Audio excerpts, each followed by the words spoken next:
When Ethan Brooks heard the sound of breaking glass, it was 2:47 a.m., and he was alone in his dark, sparsely furnished apartment.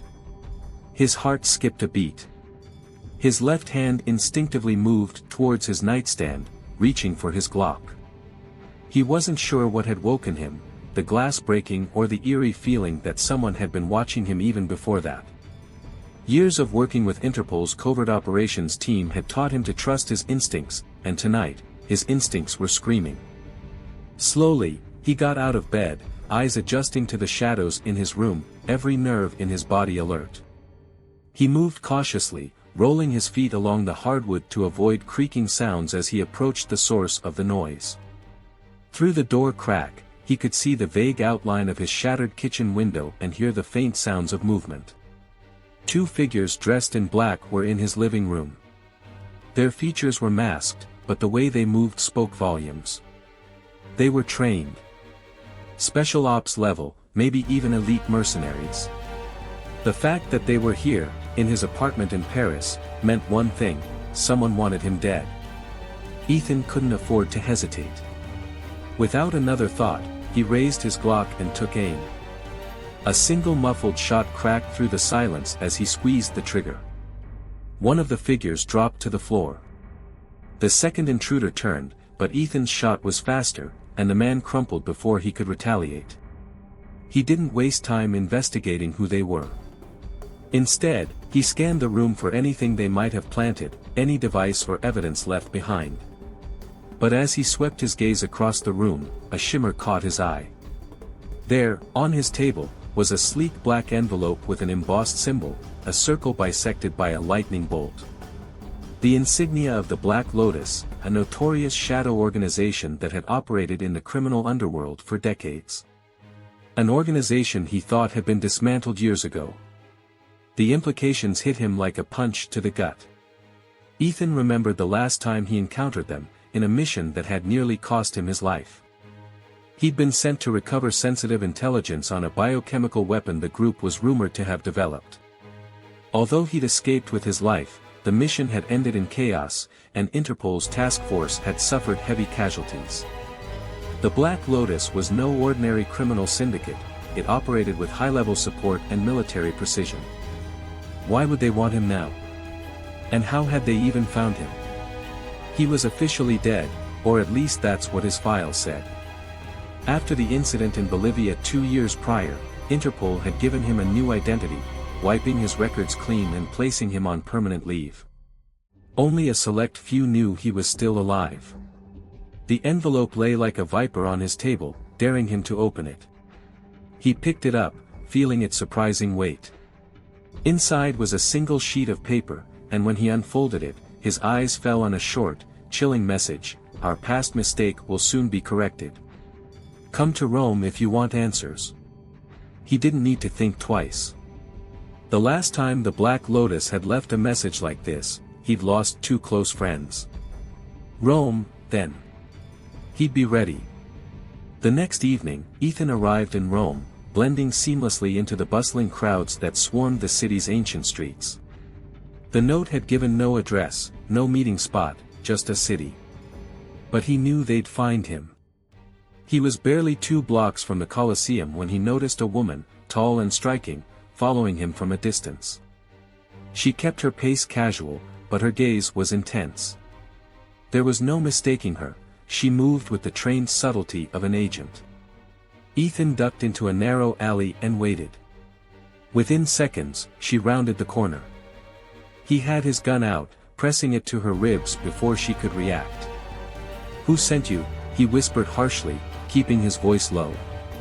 "The same people you're here to find," she replied without flinching, her voice steady. "But I'm not here to kill you." She pulled a crumpled envelope from her pocket and handed it to him. Keeping his eyes on her, he opened it. Inside was a single photograph, a grainy image of a small, glass vial with a green liquid inside. Beneath the photo was a simple instruction: find the vial, or the world dies. His mind raced. The Black Lotus's biochemical weapon. He thought it had been a myth, an exaggeration to keep people fearful. But if this photo was real, it meant the weapon was not only real but operational. The woman cleared her throat, her tone softening. "My name is Sofia Romano. I work with Interpol. I was undercover with Black Lotus for 2 years. They're going to use the vial, Ethan. This time, they're ready." "How do you know they won't just kill us both?" "They would have killed me if I hadn't escaped with this," she whispered, revealing a small data drive. "Everything I know is on here. They're going to release it in 3 days. We need to get this to Interpol, now." Ethan felt a chill sweep over him. "Where's the vial?" She hesitated. "Vienna. The headquarters of a pharmaceutical front company, BioCure.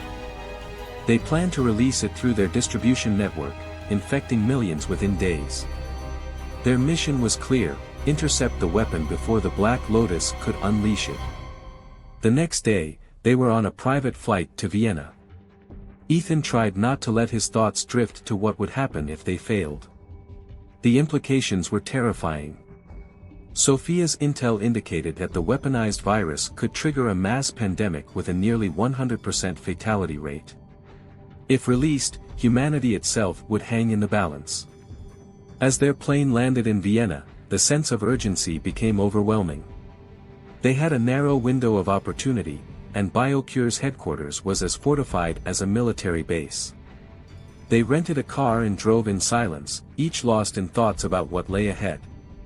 The plan was deceptively simple: they would infiltrate the BioCure building under the guise of employees and locate the vial. That night, dressed in the stolen uniforms of BioCure lab technicians, they slipped into the building.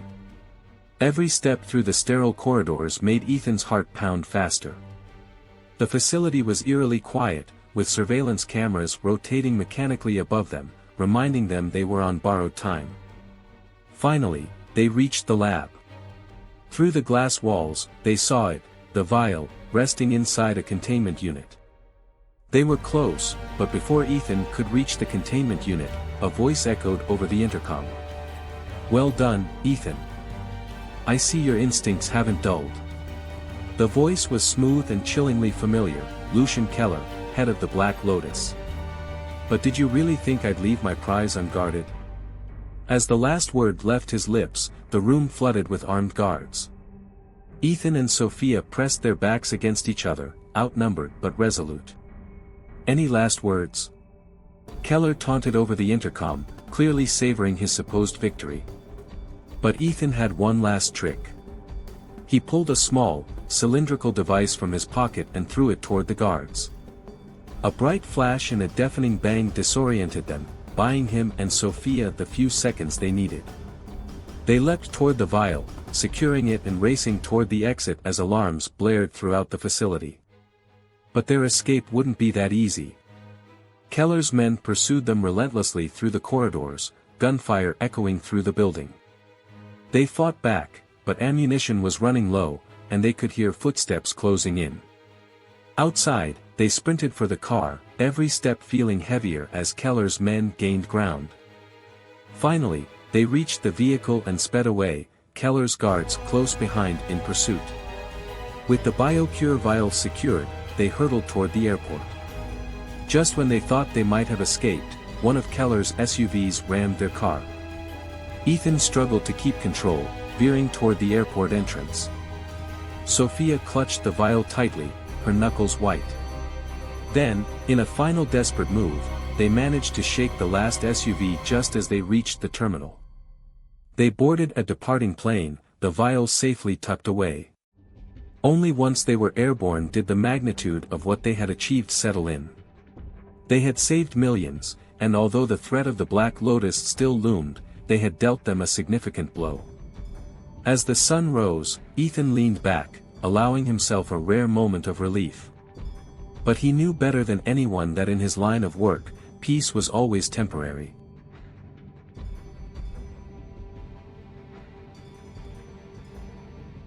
The night began like any other for Mark Phelps, head of security at the Ravenswood Asylum. Perched on the hill, towering over the sleepy town below, the asylum had a grim reputation. Tales of inhumane treatment and experiments were whispered among locals, but no one dared investigate. The institution had been shut down a decade ago, and the patients relocated, but the asylum was still owned by some obscure medical corporation that insisted on keeping a skeleton staff and tight security around the building. Mark knew very little about the details and didn't ask questions. He needed the paycheck, and the less he knew, the better he slept. Tonight, though, something felt different. The air was colder than usual, crisp and biting, cutting through his thick jacket as he walked through the dim hallways with his flashlight. Every creak of the floors, every groan of the old pipes seemed to echo twice as loud. He glanced at his watch, 2:03 a.m. Only 4 hours until his shift was over. But time seemed to drag in this place, stretching like the long, dark corridors lined with rooms he'd never dared explore alone. Mark's footsteps echoed as he made his way to the main security room, located deep within the asylum's heart. Screens lined the wall, each showing a different section of the asylum in black and white night vision. Mark noted the static on a few screens. As usual, aging wiring and minimal maintenance meant parts of the asylum were dead zones. That made it almost impossible to cover every part of the massive, dilapidated building, but he had gotten used to the blind spots. As he sipped his coffee and checked his rounds on the monitors, a flicker of movement caught his eye. Room 39 on the east wing, one of the dead zones. He squinted, unsure if he'd actually seen something or if his mind was playing tricks on him. But then, there it was again. A shadow, barely visible on the edge of the screen, slipping out of view. It was impossible. The asylum was closed off to the public, and the doors were locked every night. But there it was, undeniable and hauntingly real. He grabbed his flashlight, adjusted his utility belt, and headed down the east wing, his heart pounding harder with each step. The air grew colder as he walked, his breath visible in front of him as he exhaled. It was like the building itself was breathing, the walls alive with a sinister energy that made the hair on the back of his neck stand up. "Is anyone there?" he called, his voice echoing down the empty hallway. Silence. But then, he heard it. A faint, rhythmic tapping. Like fingers drumming on metal. He shone his flashlight down the hallway and saw a door slightly ajar, room 39. The tapping stopped as soon as he pointed his flashlight toward it. He took a deep breath, stepped forward, and slowly pushed the door open. Inside, the room was dark and filled with a sickly, musty smell that made his stomach turn. The flashlight beam landed on an old metal chair bolted to the floor in the center of the room, shackles hanging from its arms and legs, rusted with age. On the far wall, strange symbols were scratched into the peeling paint, forming some kind of ritualistic pattern. But what made his blood run cold was the figure sitting in the chair. It was a man, at least, it looked like one. His eyes were hollow, his skin pale and tight over his skull, like he hadn't eaten in weeks. His mouth hung open in a silent scream, and dark circles marked his sunken eyes. Mark's heart pounded in his chest as the man's head slowly turned, his lifeless eyes locking onto him. "Help me," the man whispered, his voice raspy and weak. Mark took a step back, his mind racing. The asylum was supposed to be empty. No one was supposed to be here. But as he stumbled backward, he felt something brush against his shoulder, something cold and clammy. He spun around, but there was nothing there, just shadows. The cold grew more intense, and the air seemed to thicken, pressing in on him like an invisible weight. He could feel something watching him, something hidden in the darkness, lurking just beyond the reach of his flashlight. In the distance, a low moaning sound echoed through the halls, like a chorus of voices in pain. Mark forced himself to breathe, his chest tight with fear. He backed out of room 39, his hands shaking as he shut the door. He turned and ran, heart hammering, but as he turned a corner, he came face to face with a familiar face, a fellow security guard, Sean. "Mark, what the hell are you doing down here?" Sean asked, his brow furrowed. "There's someone in room 39, Mark stammered, still catching his breath. Sean's face went pale. Room 39. Mark, there's no room 39 on the east wing. They sealed that area years ago. Mark blinked, trying to make sense of what Sean was saying. He knew he'd seen it. The room, the symbols, the man chained to the chair, he'd been right there. He shook his head, trying to clear the images from his mind. Sean, I saw it. I swear. But Sean only looked at him with a mix of pity and fear. Listen, let's get back to the security room. Maybe it's just the night shift getting to you. Reluctantly, Mark followed Sean back through the winding corridors. But as they reached the security room, he noticed something strange. Every screen was flickering, static filling the monitors. One by one, the screens went black, until only one remained, showing a live feed of room 39. In the center of the room, where Mark had just seen the man, now stood a tall figure cloaked in shadow. Its head tilted to one side as if listening, aware of being watched. It raised one skeletal finger and pointed directly at the camera. Directly at Mark. That's not possible, Sean whispered, frozen in fear beside him. The figure on the screen took a step closer to the camera, and then another. It kept moving forward, as if approaching the very edge of the screen, until all that filled the monitor was darkness. The lights flickered in the security room, and the temperature dropped even further. Both men were rooted to the spot, terror paralyzing them. Then, a faint scratching sound started from behind them, soft and methodical, growing louder, scraping against the metal door. Do you hear that? Mark whispered, his voice barely audible. Sean nodded, his eyes wide with fear. The door began to shake, as if something on the other side was trying to get in. Mark reached for his radio, desperate for help, but all he heard was static. The scratching became more frantic, more desperate, and then, with a loud crash, the door flew open. The figure stood in the doorway, its face a hollow void, eyes like black pits, empty yet somehow alive with malice. It glided forward, unaffected by gravity, closing in on them as they backed away. The lights flickered violently, casting wild shadows across the walls. Mark raised his flashlight, but the beam barely illuminated its face, a skeletal grin, teeth yellowed and sharp, eyes empty yet somehow watching him. It reached out a bony hand, its fingers curling like claws, and Mark felt an icy grip close around his throat. He gasped, struggling, but his voice failed him. Darkness swam at the edge of his vision as he fought for air. Sean screamed, but the sound was swallowed by the thick, oppressive silence that filled the room. In a final, desperate attempt, Mark reached for the emergency alarm button on his belt and pressed it. A loud, blaring siren filled the asylum, echoing down the empty corridors. But the figure didn't flinch, it only tightened its grip, pulling him closer, its face mere inches from his. Mark. It whispered, its voice like nails scraping across metal. And then, everything went black. The town of Hollow's End had always been shrouded in mystery. Settled at the edge of a dense forest and bordered by the mist-laden Greywater Lake, Hollow's End was one of those forgotten places, a town of cracked cobblestone roads and crumbling buildings.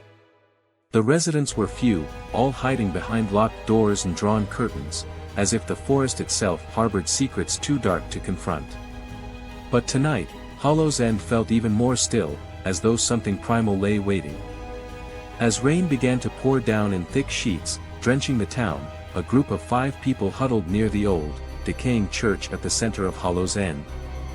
This wasn't any ordinary group. They were specialists, mercenaries, really, who had been called to the town with a specific purpose: hunt down a presence that had been terrorizing the outskirts, something that defied human understanding. Their leader, Jackson Tate, a rugged man with a scar running down his left cheek, glanced at his wristwatch and grimaced as lightning flashed, briefly illuminating the graveyard that spread out before them. "We're wasting time," he muttered, his voice barely audible over the sound of thunder. Beside him was Elena, an ex-military sharpshooter with a no-nonsense attitude, her gaze sharp as she scanned the horizon. Jackson, I'm telling you, the townsfolk won't talk for a reason. This thing, whatever it is, has been lurking here for decades. Nobody wants to admit it's real. A nervous chuckle broke out from James, the team's tech specialist, as he checked his equipment. So, we're just supposed to walk in and hunt a ghost? Jackson shot him a withering look. We're here to do a job. We're here because this thing, whatever it is, has claimed 4 lives in the last month. All we know is, it comes from the forest. People hear voices, footsteps. Those who try to follow them end up gone. They fell silent. Even with the thunderstorm raging, the silence in the air felt thick, oppressive. The forest loomed in the distance, shrouded in fog, each tree a gnarled and twisted specter against the dark sky. Let's move, Jackson ordered, breaking the tension. They turned on their flashlights, beams cutting through the thick mist as they made their way toward the forest's edge. Every step felt heavy, each footfall sinking slightly into the sodden earth, and the smell of wet leaves and decay hung in the air. As they entered the forest, the trees seemed to close in around them. Shadows twisted in unnatural ways, stretching and curling, taking forms that almost looked like hands reaching out, like faces peering from the dark. Their flashlights flickered. "This forest feels alive," murmured Oliver, the youngest of the group, a rookie with bright eyes but trembling hands. "Like it's watching us." Elena scoffed. "Get a grip, rookie. Forests can't watch." But even she couldn't shake the feeling of being observed, like invisible eyes were following their every move.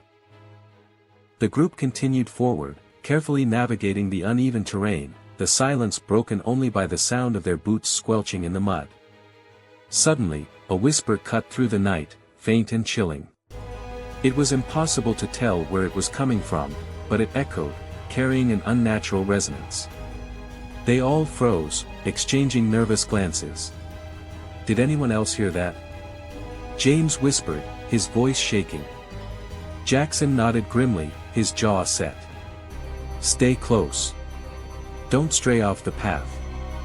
The whisper came again, louder this time, and Jackson felt a chill run down his spine.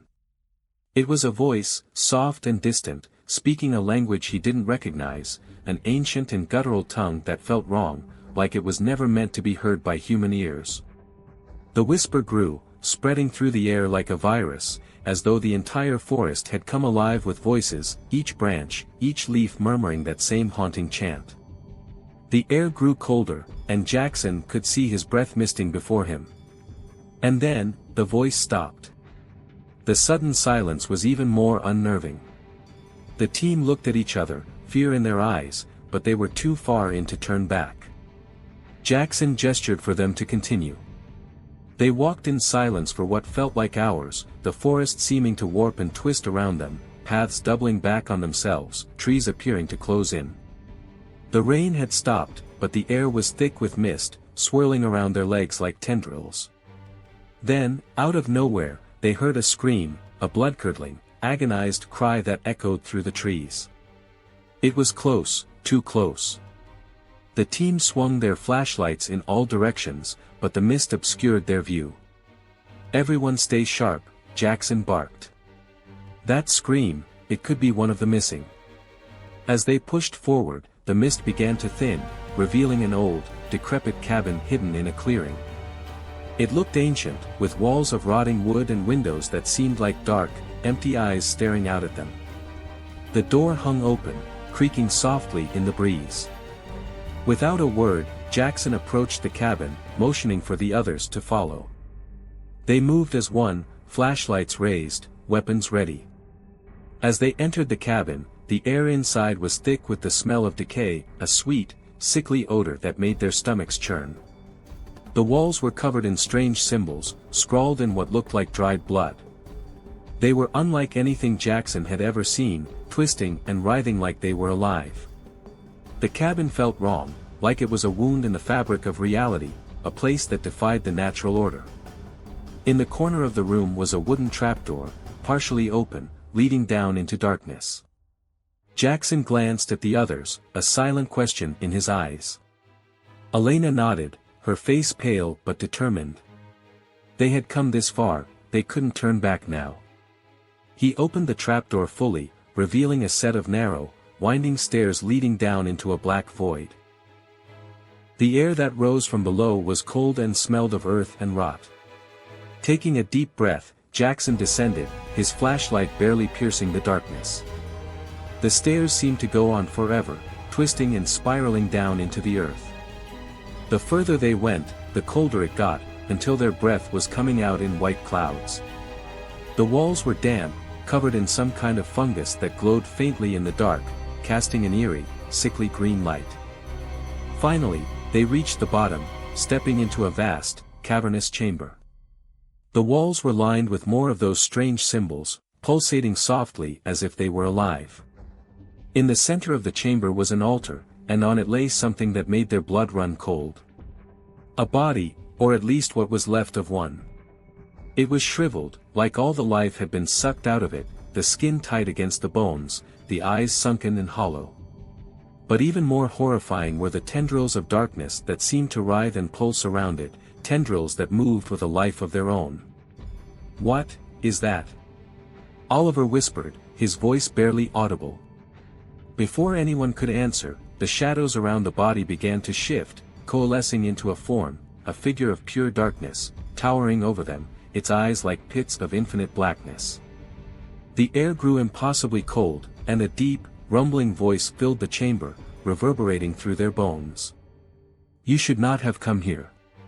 The voice was ancient, carrying the weight of centuries, and as it spoke, the darkness seemed to grow, spreading across the chamber like a living thing, creeping toward them with a malevolent hunger. "Back, everyone, back!" Jackson shouted, but it was too late.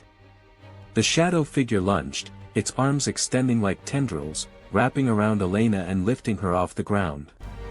She screamed, struggling, but the tendrils tightened, drawing her closer to the dark form.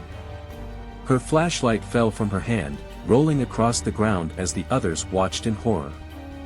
Jackson raised his gun, firing at the creature, but the bullets passed through it, vanishing into the darkness as if they'd never existed. The shadow laughed, a deep, guttural sound that echoed in the cavern, filling them with a dread they'd never known. "Run!" Jackson yelled, grabbing Oliver by the arm as they sprinted back toward the stairs. James was right behind them, but as they reached the base of the stairs, they realized that the entrance had vanished. The stairs led to a solid wall of stone, sealing them in. Panic set in as they searched for a way out, but the darkness was closing in, surrounding them on all sides, the whispers growing louder and louder, filling their minds with thoughts that weren't their own. And in that moment, they knew, they were not leaving Hollow's End alive. They called it the Crimson House. Not because of its color, no, the house was a dull, faded gray, with paint peeling from the walls and windows clouded by grime. It earned its name because of the horrors that supposedly took place there. Over a century ago, Dr. Cornelius Whitaker, a reclusive and enigmatic doctor, had lived there, conducting experiments on his patients. The townsfolk said they could still hear their cries of anguish on windless nights, like echoes trapped within the walls. For years, no one dared approach the place. It was left to rot at the edge of town, overgrown by weeds and hidden by thick, thorny bushes. But legends persisted, and people were drawn to the mystery. Some braver souls ventured to the house, hoping to disprove the stories or to catch a glimpse of something otherworldly. None of them ever spoke of what they found, if they ever found anything at all. And over time, the house was largely forgotten. But for Emily and her friends, it wasn't forgotten at all. They had grown up hearing the stories of the Crimson House, sharing ghost tales around campfires, daring each other to walk to its gates. Now, as college students back home for the summer, they wanted one last thrill before they parted ways again. Emily's friend, Jake, suggested they go to the house at midnight, just to see if the legends were true. "You all are chicken if you don't go," he taunted, smirking at them as they stood in a field outside the town. They had gathered there just as the sun began to set, the horizon turning blood red. The Crimson House loomed in the distance, a silent silhouette against the darkening sky. "I'm in," Emily replied, feeling a mix of fear and excitement. She had always been the skeptical one, the voice of reason in their group. But something about the house called to her, a chance to face her childhood fears head-on, maybe prove to herself that she could conquer anything. The others hesitated, exchanging nervous glances, but eventually, they all agreed. There were 6 of them: Emily, Jake, Sophie, Matt, Claire, and Brian. Armed with flashlights, they made their way through the overgrown field, pushing aside branches and wading through knee-high grass, until they reached the rusty iron gate that marked the entrance to the Crimson House. As they stepped through the gate, a chill swept over them, colder than the night air.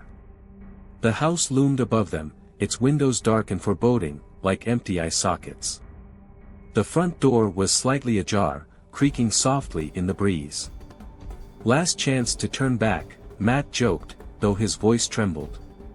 "Too late for that," Jake replied, grinning as he pushed open the door, which swung inward with a loud groan.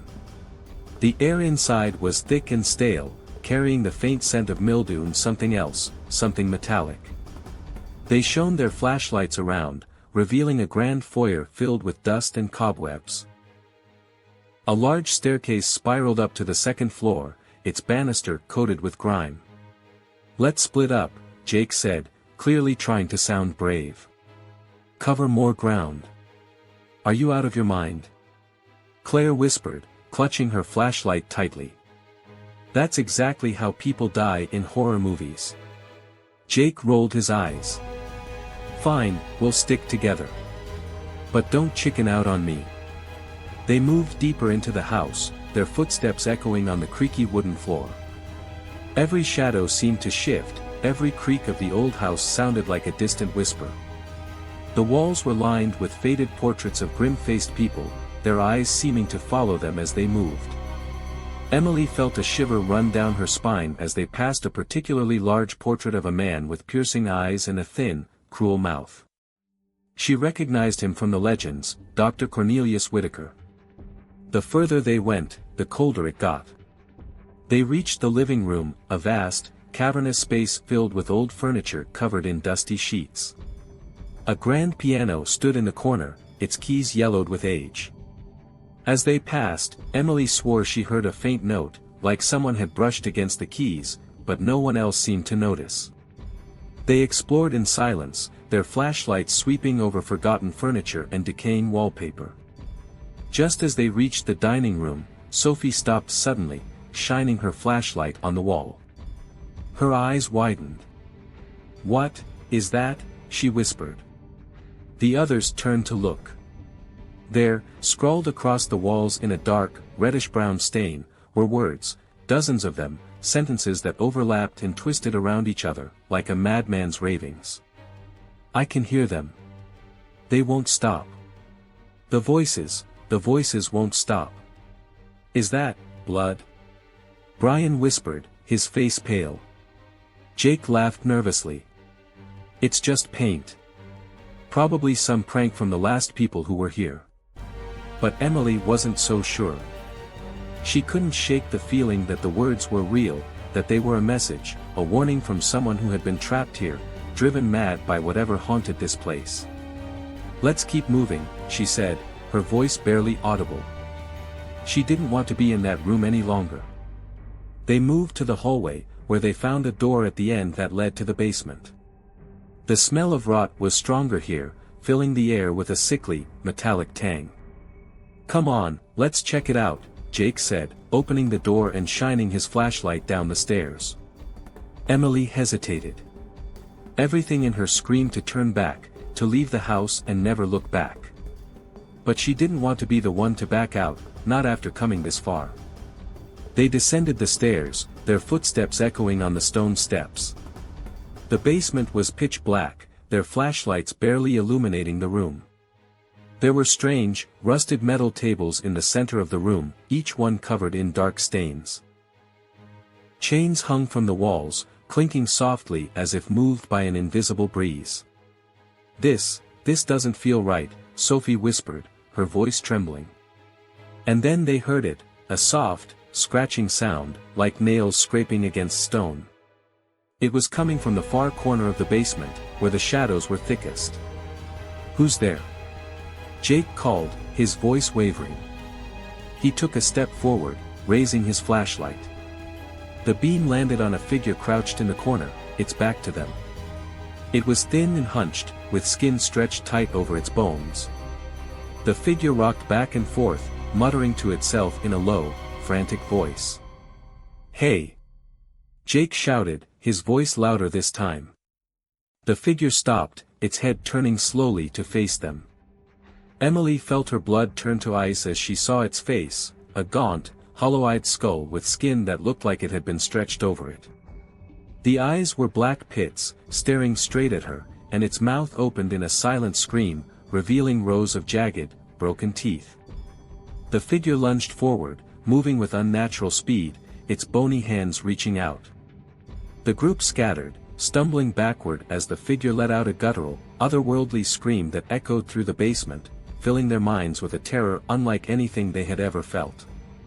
"Run!" Emily screamed, grabbing Sophie's arm and pulling her toward the stairs. They stumbled up the steps, their hearts pounding as the sound of that horrifying scream chased them up. Behind them, they could hear the heavy, labored breaths of the figure, its footsteps close, so close. They burst into the hallway, slamming the door shut behind them, but the screaming didn't stop. It reverberated through the house, filling every room, every hallway, as though the walls themselves were screaming with it. "We need to get out of here!" Matt shouted, panic etched into his face.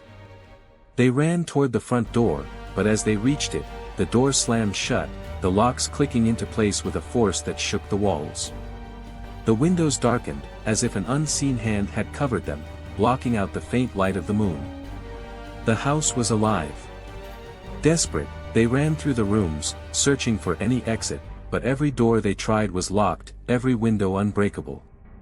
The figure's screams echoed through the house, growing louder, more desperate, and they could hear it moving through the rooms, searching for them, hunting them. In the chaos, they became separated. Emily found herself alone, her flashlight flickering as she stumbled through the dark, her breath coming in short, panicked gasps.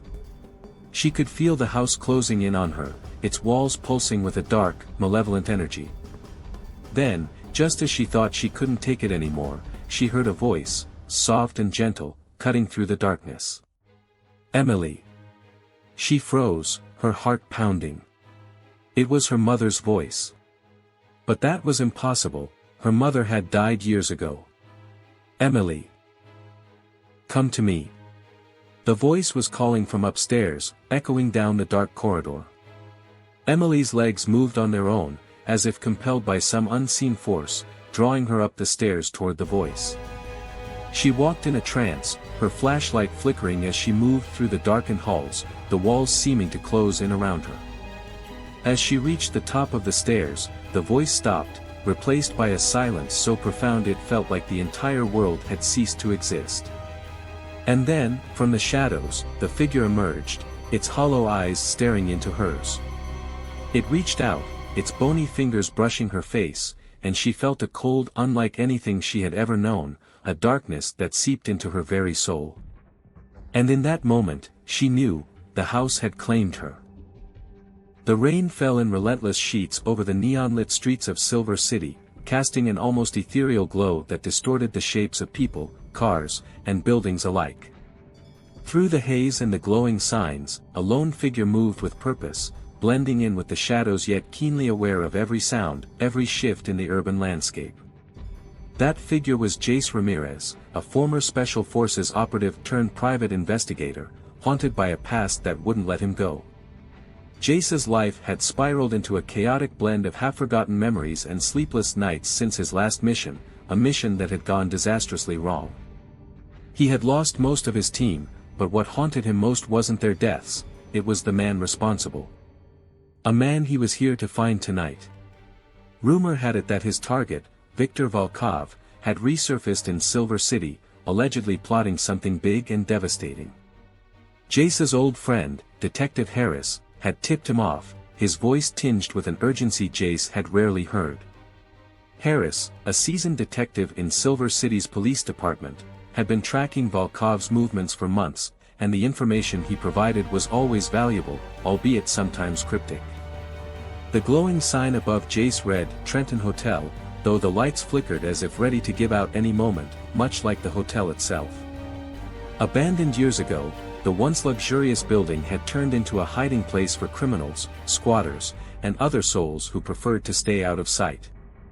The roof leaked, graffiti marked the crumbling walls, and a chill seemed to hang in the air, even more bitter on a night like this.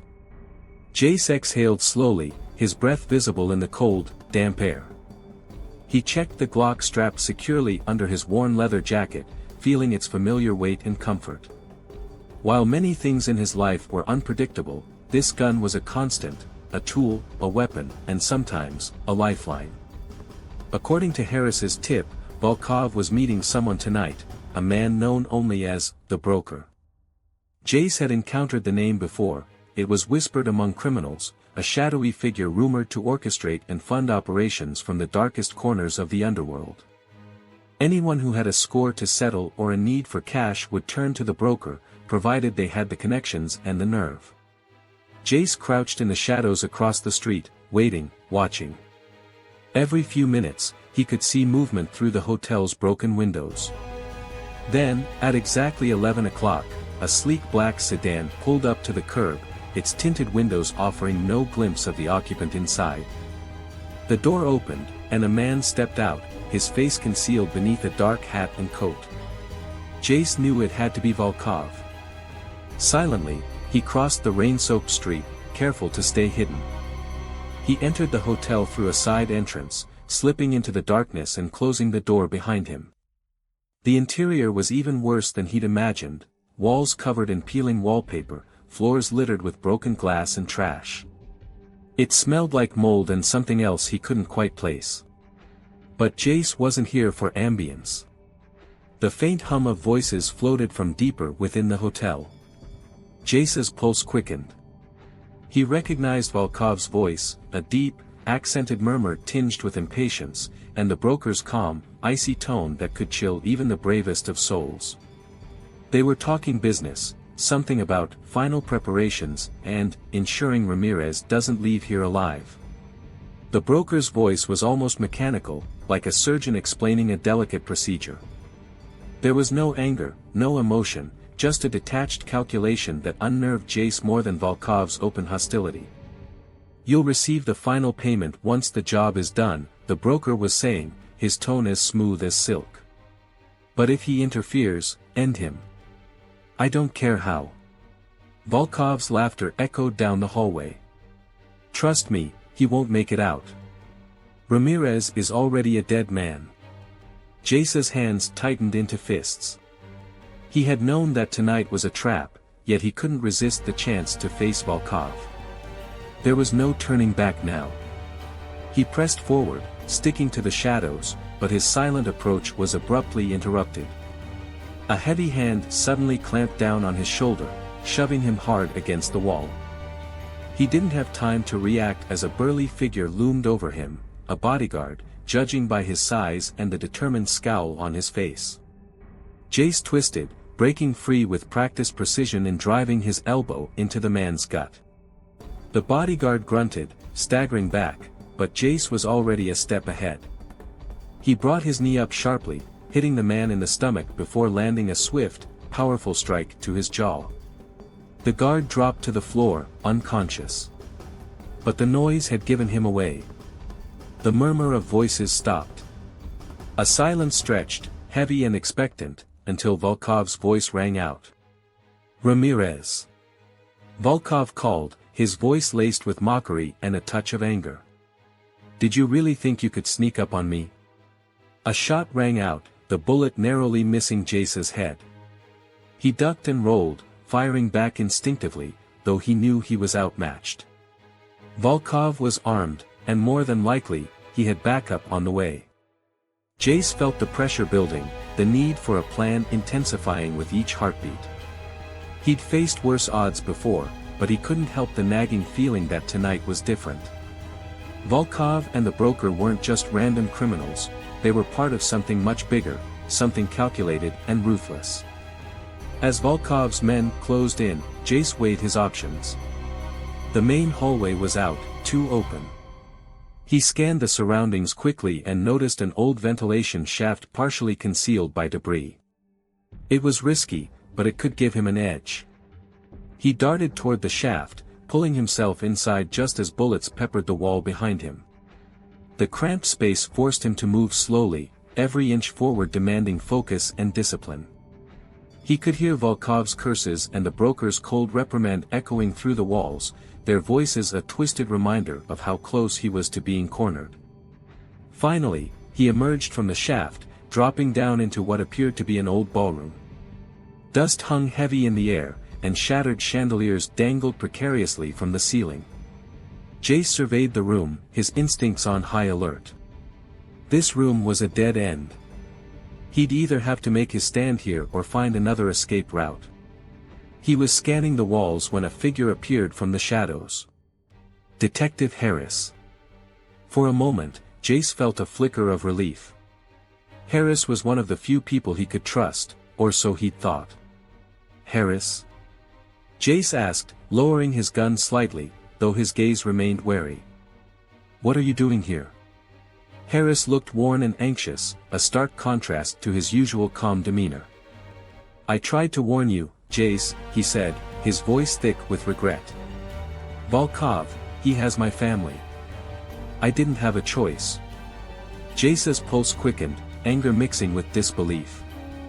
So you led me here. You betrayed me. Harris flinched, but he didn't deny it. I had no other option, Jace. They said they'd kill my wife, my daughter. I had to play along. Jace's mind raced, but he forced himself to stay calm. Harris might have betrayed him, but he was still in danger. If Volkov was willing to threaten an innocent family, there was no limit to his ruthlessness. Before he could respond, heavy footsteps echoed from the hallway. Volkov's men were closing in fast, and Jace knew they had only seconds before the entire room was swarming with armed thugs. Listen, Jace said, his voice low and intense, we don't have time for apologies. If we're going to make it out of here, we need to work together. Harris nodded, and they both turned toward the old staircase that led to the roof. It was a long shot, but with Volkov's men approaching, it was the only option left. They sprinted up the staircase, their footsteps echoing against the crumbling walls. Behind them, Volkov's voice rang out, taunting them. Ramirez. You can't run forever. This is your end. Jace didn't respond, focusing instead on reaching the rooftop. As they burst through the final door, they found themselves standing on the edge of the building, the city stretching out before them, its lights dim beneath the stormy sky. A helicopter hovered overhead, its spotlight cutting through the rain and illuminating the rooftop. Police sirens wailed in the distance, but Jace knew they wouldn't arrive in time. Volkov appeared in the doorway, his gun trained on Jace, a cold smile twisting his lips. This is where it ends, Ramirez. You should have stayed dead the first time. Jace felt Harris tense beside him, but he held his ground, staring Volkov down. You've taken a lot from me, Volkov. But you won't walk away from this. Volkov's smile widened. Bold words from a man who's about to die. But before he could pull the trigger, the sound of a gunshot filled the air. Harris staggered, clutching his chest as he fell to the ground, his eyes wide with